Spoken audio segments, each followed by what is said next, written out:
You cannot place it on the bottom for some reason, which is something that I don't really understand. Like, hey everyone, iOS 14 is like the topic right now. So what about the older iPhones that actually support it? What's the performance like? What does it look like? The new user interface and everything. I'm Lucas from Apple Fox, and let's begin.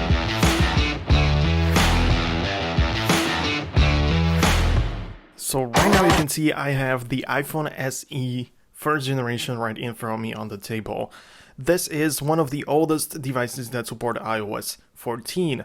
Apparently iOS 6s is the oldest one, but SE and 6s have the very same internal, so it really makes sense to compare it this way. And iPhone SE, however, is the smallest one that actually supports it, which means that 4-inch screen is gonna look different running all those widgets and everything. So that's why I'm a little thrilled and excited what it's gonna look like and how well it's gonna perform. In case you want to check out the iOS 14 on your own, you can very easily install the beta version of iOS 14. I made a specific tutorial just for that, to make sure to take a look at it. It should be linked down below in the description or somewhere.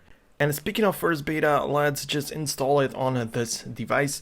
I have already installed the beta profile and downloaded the update, so let's just click on install. So again, this is the first beta, and that means that many new things will still be added or maybe removed, or the performance gonna be tweaked and everything. So don't take this as the final version of iOS 14, but this is kind of obvious. And also, based on the fact that this is the first beta, it runs really smoothly, so let's see what it's gonna look like on the iPhone 6s. By the way, don't mind the dirty screen. I mean, I didn't really notice it. I'm sorry for that, but you can see the iOS 14 has been installed successfully. So that means that we can start doing the thing and browsing the iOS user interface to see what it looks like. So right off the bat, if I slide completely to the right, you can see that the app gallery showed up a little later, but we got it there. It looks nice. I mean, it reacts smoothly and all of that. Let me show you that I'm actually currently running iOS 14, but this is kind of apparent because I have the app library there. So let's just, for example, hold down to one icon, and if you can see, you can actually, yeah, it's exactly the same thing. You can modify the pages, you can hide the one that you don't want to be seen, and if you click on the plus, just like on the bigger models, you have the option to add any widgets. But yeah, you can see you have the stacks of widgets, you have individual ones, and at the bottom you have the apps that actually support it. Yeah, it's been talked about. I mean, people don't really know if third-party developers are gonna get the ability to add widgets for sure. But you can see the animations, everything is smooth when you're adding the widget, swiping through the pages of the stack. I mean, it's all really smooth, but I mean, I'm still connected to Wi-Fi and the data simply isn't loading, so not sure what's going on, even though it's probably not big of a deal. So it's looking nice, and all, you can just hold down to it, you can move it around, you can modify it in such a way, but again, it's kind of annoying that you cannot really place it on anywhere you want. For example, like, you cannot place it in the middle. This one, the huge one, you cannot place it on the bottom for some reason.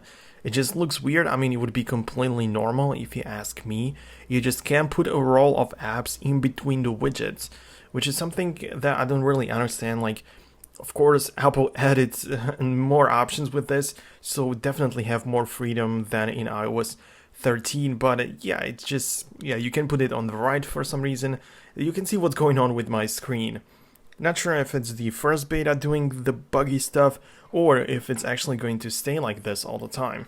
I also recently made a video about the translation app, and I walked through it, even though I forgot a little bit about the feature, which is called like the conversation feature when you flip the iPhone to the side.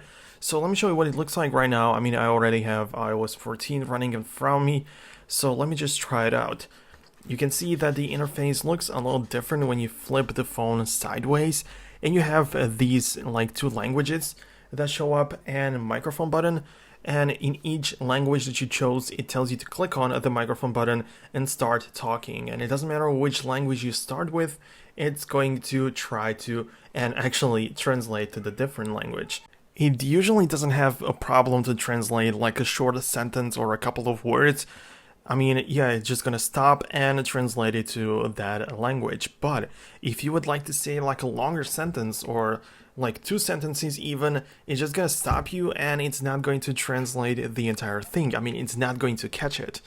So that's kind of something that I didn't really like about it so far. It's great that it doesn't matter which language you use. So it's really nice for a conversation if you think about it.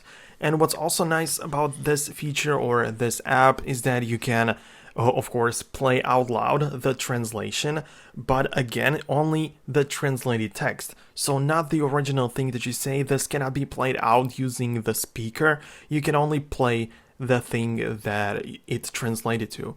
But the play button is still on the right.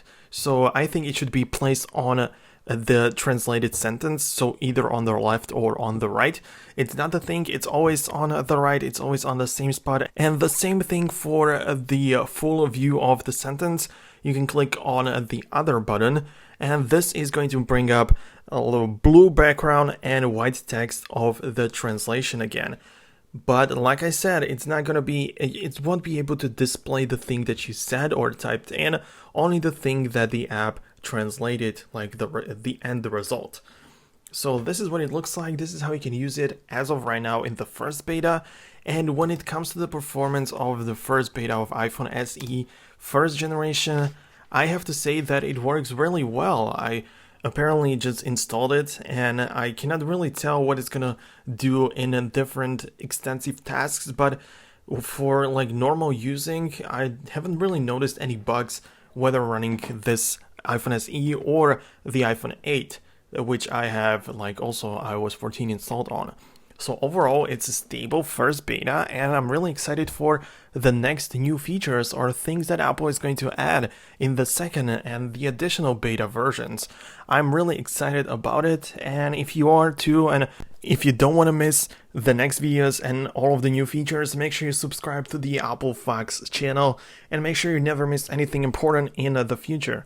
I want to say thanks a lot for watching and your support. I would be also glad if you clicked on the like button, but this is the last thing I want from you. So have a nice day and see you guys later in the next video. Peace out, guys.